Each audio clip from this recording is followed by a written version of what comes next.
You guys, what's up? Shadow here, and welcome back to Space Engineers. So, obviously today, no update. Sad face. Because, yeah, new update schedule. If you haven't heard it yet, that's how it goes. Well, if you haven't heard it, then you didn't watch my last episode, obviously. That's why we're mostly going to focus on what we are actually building right now. So, we have completed last time quite a lot of welding on the floor.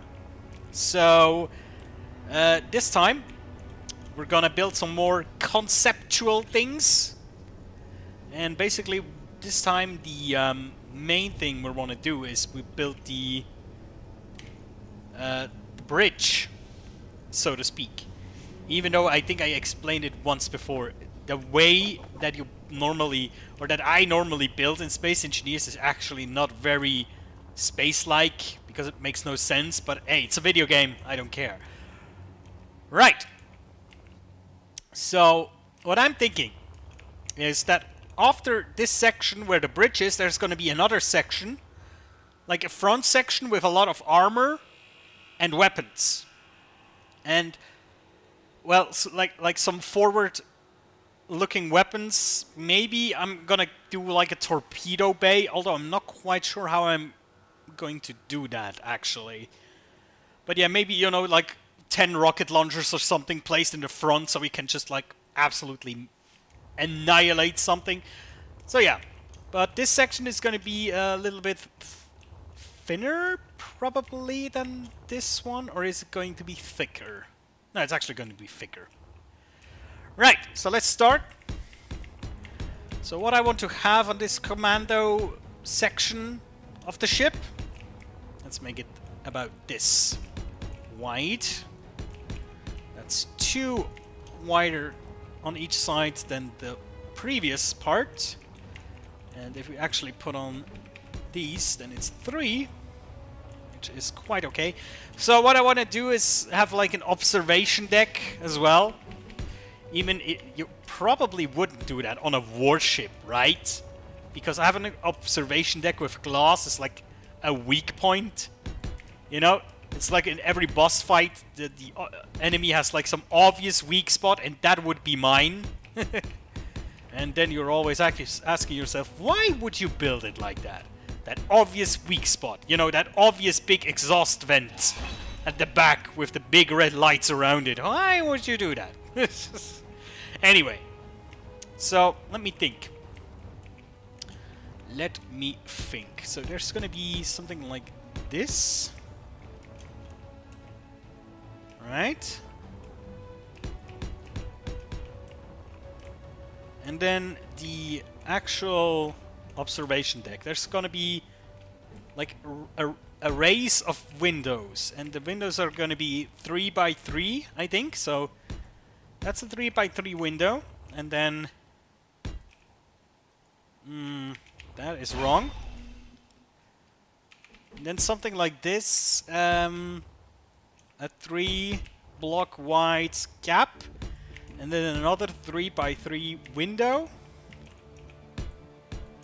and then the corner. I think that makes sense, and I think that should be way more than enough space. Yeah, that looks fine. That looks totally fine to me.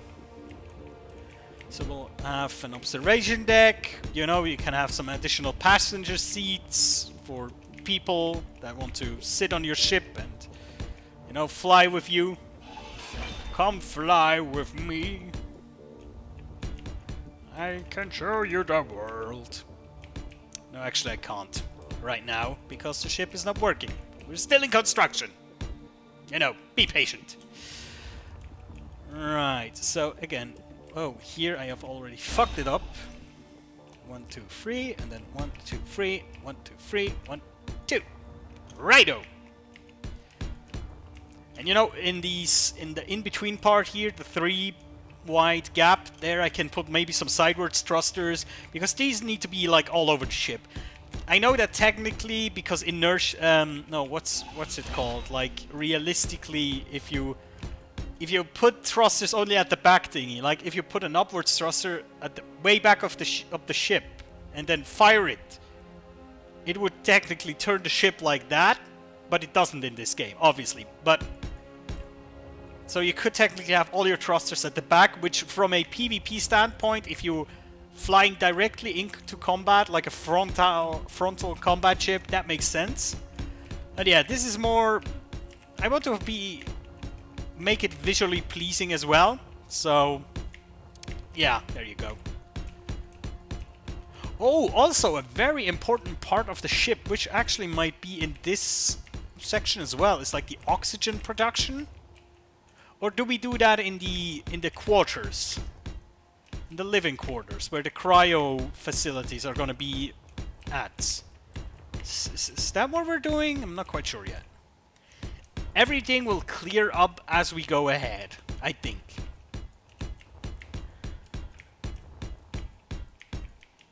Jeez, look, that's so much steel again that we're just using. And that's just the floor. I haven't even begun to do like the walls or the, you know, the ceiling or anything. And no special components yet. So the only thing we need to worry about right now is steel. As soon as we need to bring a shit ton of other components with us, it's going to be quite more annoying. Technically, I should make myself a list so I know exactly what I need. Right, so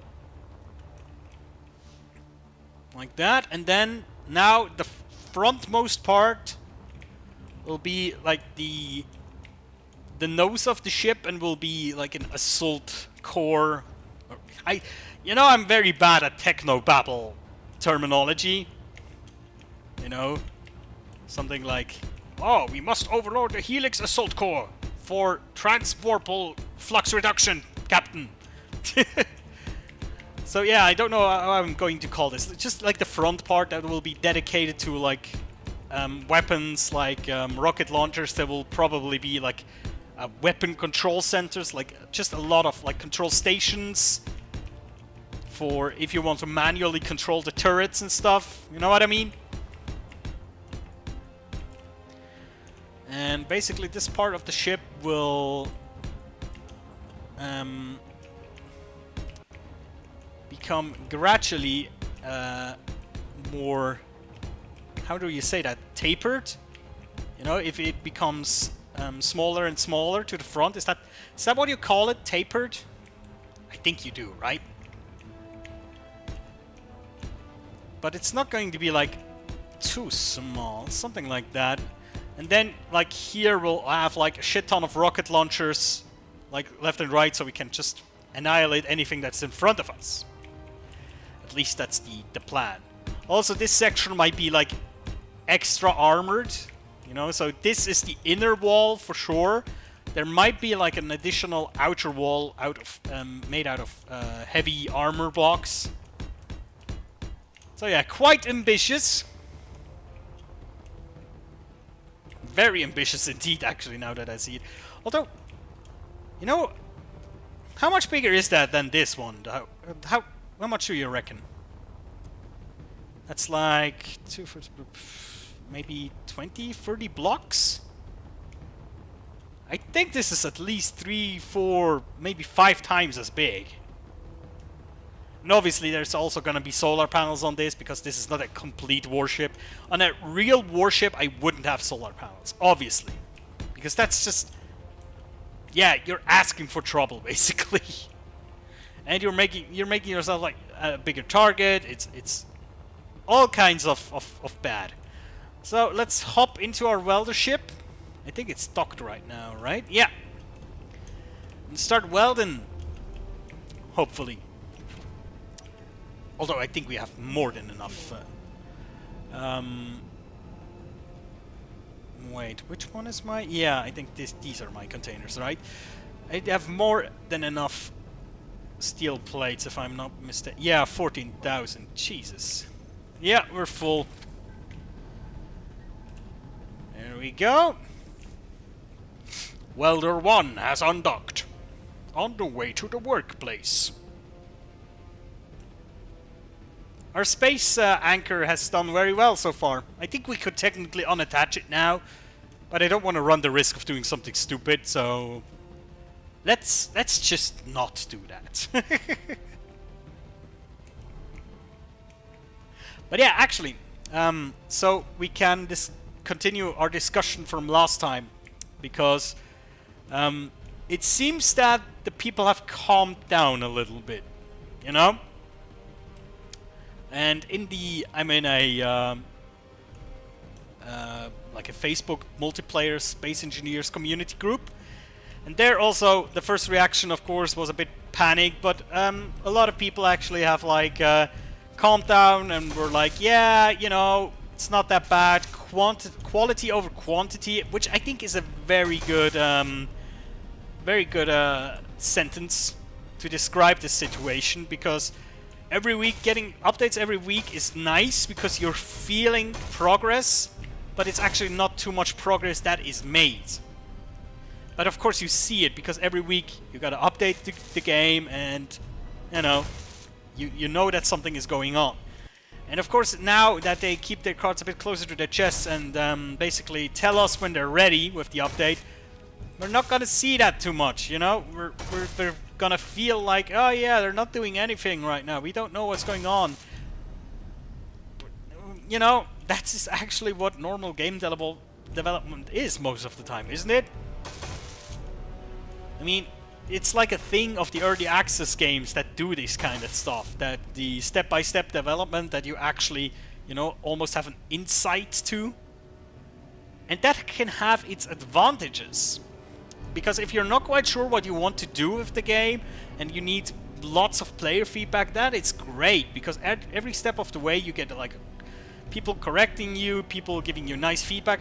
But as soon as you are at a good place, at least if you as a developer feel like you're in a good place, then you technically don't need too much feedback, because you know the direction and you just need to complete it. And that's what is going on right now, I think, you know? But I can also understand still, people actually brought up some good things, why they're a bit pissed, and I actually forgot about that. They teased some stuff, you know, in videos past, like wind farms for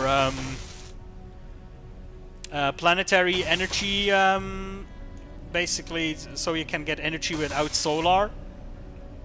So as long, I think it works like this: as long as the planet has a breathable atmosphere, they produce energy, probably based on the like. What is going on?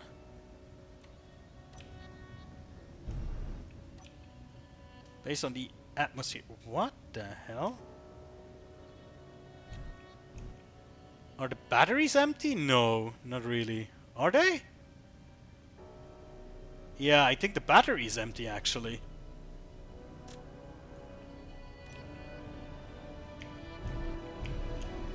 That was weird. Yeah, I think we just emptied our battery. Yeah. I think that's exactly what it is. Oh, jeez. We might need more solar panels or another battery. Or both.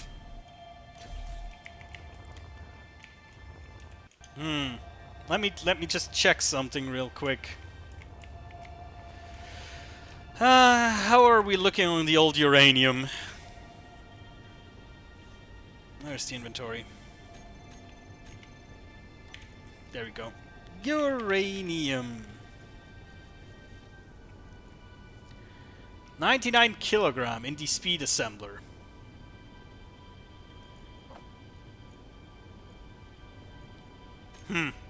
Yeah, I think we're gonna reactor component. What? Why is it displaying? Oh, because I have reactor components in here. I think I'm just gonna slap a reactor onto this baby. Where is it? Ah, there we go. Yeah, it seems this thing is actually consuming a lot more power than it's actually producing. Which is kinda, you know, makes sense if you think about it. Large steel tube, metal grid construction components. Yes, I will get these. So yeah, I actually never had that with a ship before. That it consumes so much energy that it's... I'm not capable, basically, to... what was it? Large steel tube construction components. Motors, perhaps? No, I had motors in my inventory. What else? What else does a reactor need? Computers? No. Metal grids? No. Material plates? Oh, sometimes I curse my goldfish brain, seriously.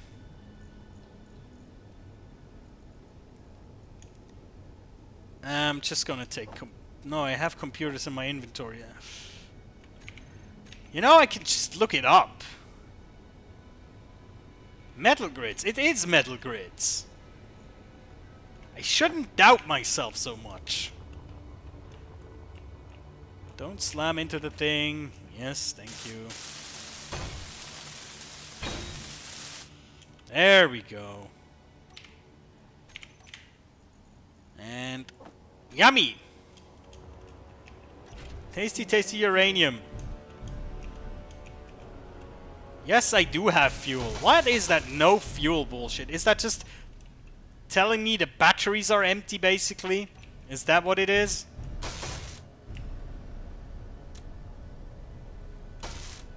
Oh, well.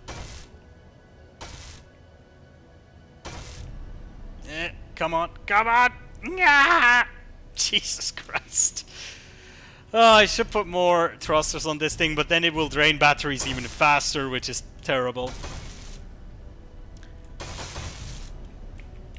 So, you know, the floor that I'm making right now, it's not even sure that this is like the outer floor, because there might be like a layer of conveyors under this, you know, like a cable floor.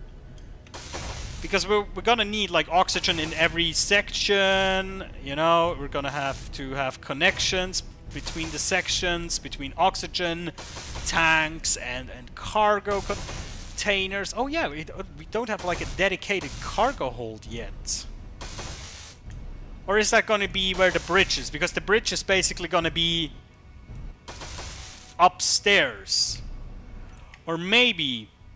you know, because I don't want to, as I said, I don't want to have like a cube ship. I don't want to have a flying pillar. So the bridge is going to stick out at the top. So maybe the cargo containers are going to stick out at the bottom a bit, you know? And there might actually, I might do like a hangar at the bottom of this as well. That's actually a good idea. This will give my ship a bit more like a diverse look, you know? So it doesn't... as I said, I don't want to make a pillar. Because that's what I made like the first 1 or 2 years that I played this game. I made space pillars. And even the ship I built, like the first big ship I built on this one, the Toblerone, that's kinda a space pillar. Which is probably how you would build your spaceship. There's no need to like... you know, build them very aesthetically pleasing. You have to make them functional, right? But yeah, I like aesthetically pleasing stuff. That's why I love the Warhammer 40k ships. These huge, like, flying cathedrals. Have you ever seen those things? Absolutely impractical, but my god, do they look amazing. I have the 40k space game, what is it called? Something like Space Fleet Armageddon or something? I'm not quite sure what it's called anymore. But this thing. And the ships in this game are gorgeous. Really great looking ships. You know, because you have several races, you have different kinds of ships, while the Imperial ships are these big, very decorated, cathedral-looking ships.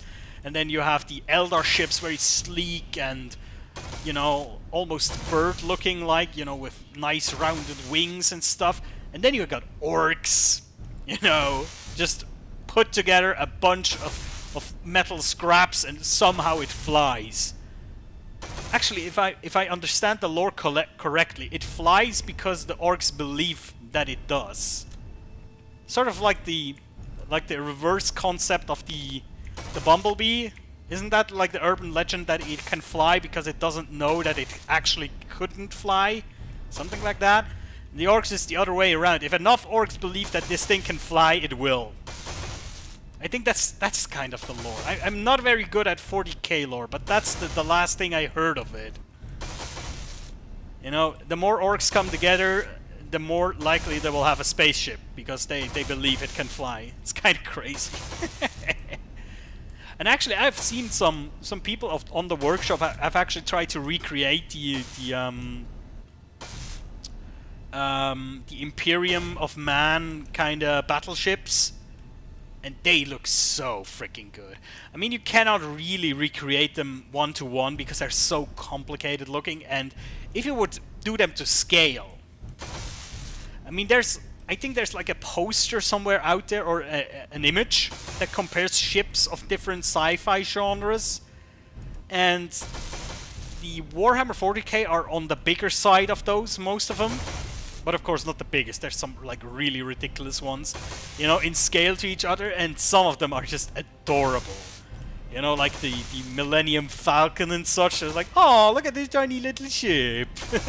The Enterprise. Yeah. So yeah, if you would do these to scale, that would be absolutely monstrous. I doubt there's a PC out there that could even handle them with, you know, acceptable sim speed. Which, of course, is a big problem in this game as well. And that's why I'm looking forward to a quality update that will reduce, you know, like lag and reduce crashes, make everything runs more smoothly, stuff like that. Looking forward to that. You know, I have to say, because you knew with the weekly updates that basically every update is going to, most updates are going to be bug fixes. So even though there was that little hope of, yeah, they're throwing something special into this, most of the time I was opening up the game and looked at the patch notes, and I knew beforehand that it's just gonna be bug fixes, which is nice but not exciting. And now I know the next update that's gonna hit, unless there's like a hotfix that needs to be deployed immediately, I know the next update that's gonna hit is gonna be amazing in some way, shape, or form. Be it with new content or just amazing like stability updates and netcode fixes and whatnot. At least that's my hope. As I said last time, I'm very much an optimist in this kind of thing, in these matters. Let's weld these things as well. Why the fuck not?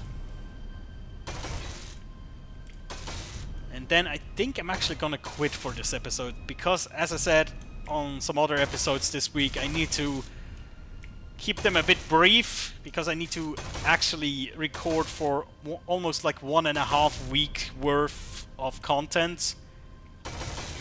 No, actually it's basically like 2 weeks. This week and next week, and completely I need to have the content ready. And tomorrow morning, I'm actually recording this on a Wednesday, and tomorrow morning I'm gonna record VR Sundays on a Thursday. I know, sacrilegious, but actually VR Sundays are actually recorded on a Saturday, so there you go. It's not true.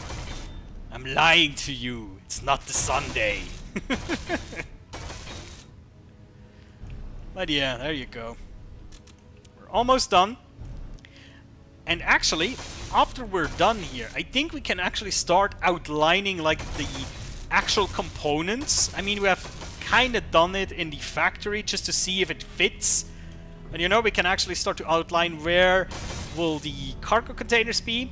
That is one of the most important parts. We need to basically say, where are the cargo containers, where are the oxygen tanks, where are the factories, and then we have to put vents everywhere, and then basically do the cabling, so to speak, between the different rooms, and then we can actually start to really make the design work.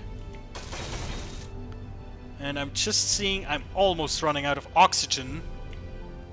Oh boy. Not running out of steel plates though, which is kind of amazing actually.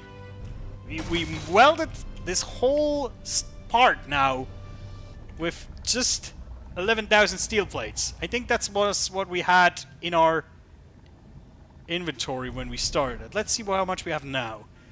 Whew! 1,600, so we basically just blew through 11,000 steel, or 10,000 steel plates. Okay then. 3%. Actually, you know what? I need to get out of the ship. I need to get to the oxygen station. You know, the process until I have docked, that would have killed me. Ow! Jesus. No fuel. You know what? Do I need to like set the battery to recharge or something?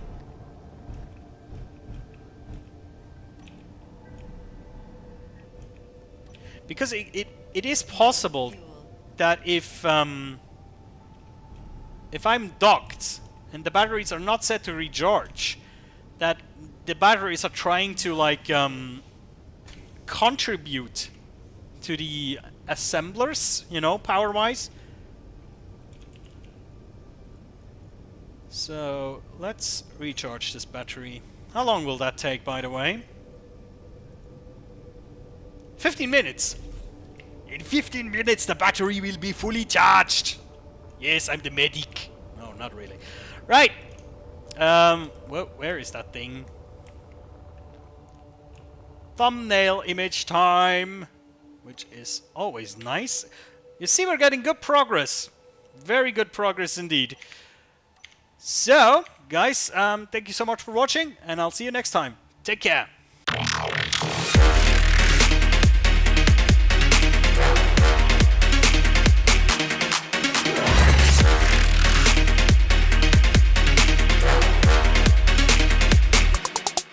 Sorry.